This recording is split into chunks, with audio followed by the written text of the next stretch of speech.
I'm with the author Peter Scholes, and we are talking about his new book, Once Upon a Time There Was a Man. Now, Peter, tell us about the book.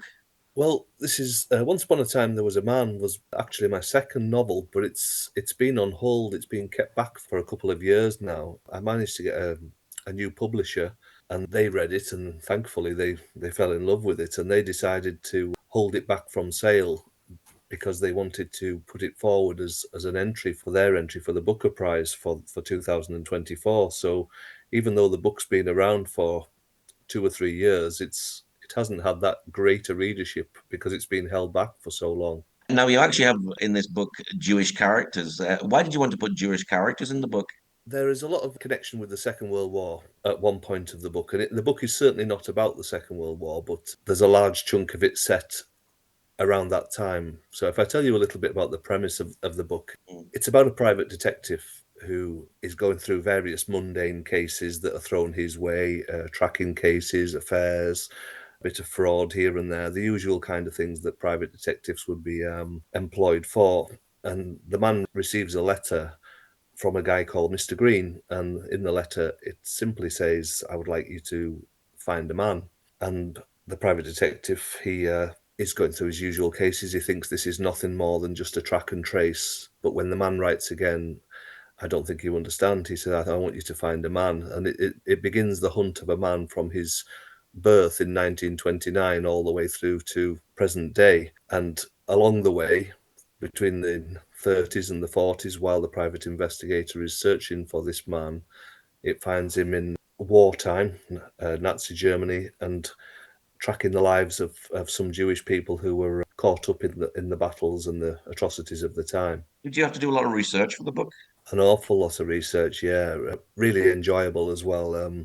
I spoke to so many historians. I even spoke to some rabbis in New York who were happy for their names to be mentioned and their synagogues, and they helped me with facts and figures and the intricacies, if you like. I wanted the book to be factually accurate from start to finish, totally believable, and it was because of people like that and other historians and other help that I got from around the world that I was able to make those connections and make it feel real.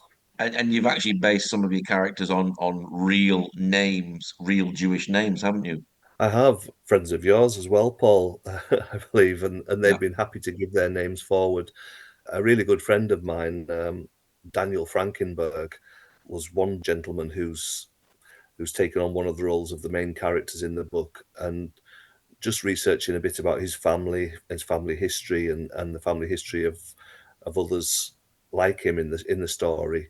It just really brought it home to me of how difficult life and times must have been for people who lived through that time. And yeah, it's quite Mm. scary, but a real eye opener Mm. as well. Now you've been nominated for a Booker Prize. You must be quite excited about that. Certainly, yes.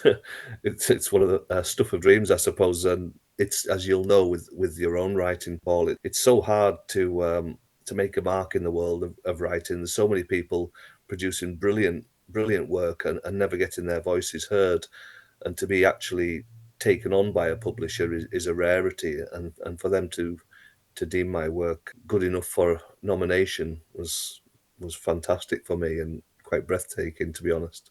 You're based in Cumbria. Are your books also based in Cumbria as well? I'm from Cumbria, as you know. I'm from Carlisle in Cumbria. I'm currently living in Lancashire, but that's not where my heart is. The heart is back home in Cumbria. So, yes, three of my four novels so far have been based there, and quite a lot of the characters within the book are real people and people I've worked with, friends, family.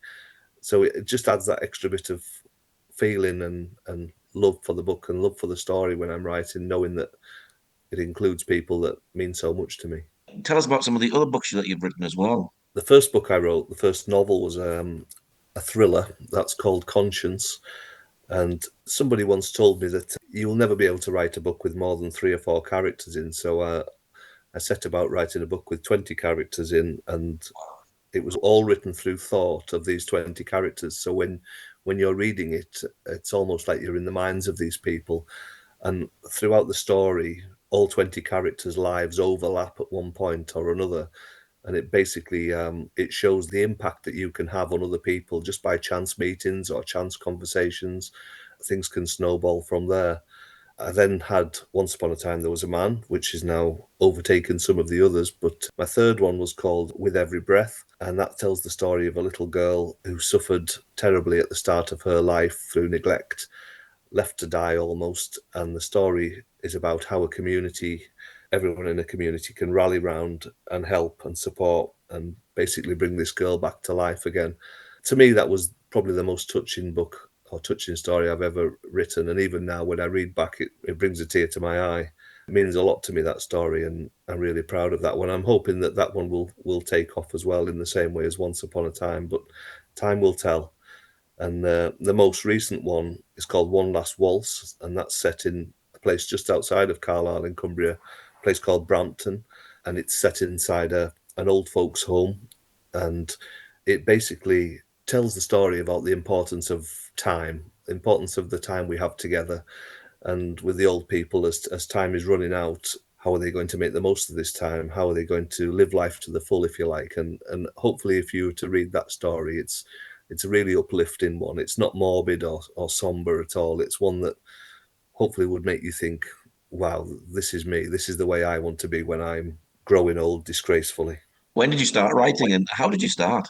I always used to write for friends and people I work with, and maybe weddings and birthdays and things like that. I seem to have a knack of making people laugh with the writing. And I used to write poems and little scripts and plays just to get a bit of a giggle, really. And but they always seem to go down really well. And somebody suggested I should maybe turn my hand to short stories or even better, a novel. And I thought, well, I can do that. I'll give that a go. And sure enough, they went down really well. And being a teacher for the last 20 years, I've written quite a lot of children's books, and they always go down well in the class. And yeah, I'm not saying I've got an amazing talent for writing. It's just something I really enjoy, and everyone, most people who've read them so far seem to really enjoy them as well. And you can't really ask for more than that.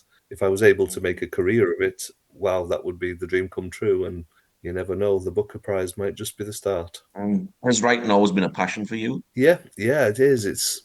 It's some. I've got quite an active imagination, and I like to get just lost in thought. Sometime I suppose it's my happy place, as people call it nowadays, and I can pick up the laptop and I can just disappear into my own little world. And I never seem to tie myself to a genre. I've written thrillers, mysteries, romance.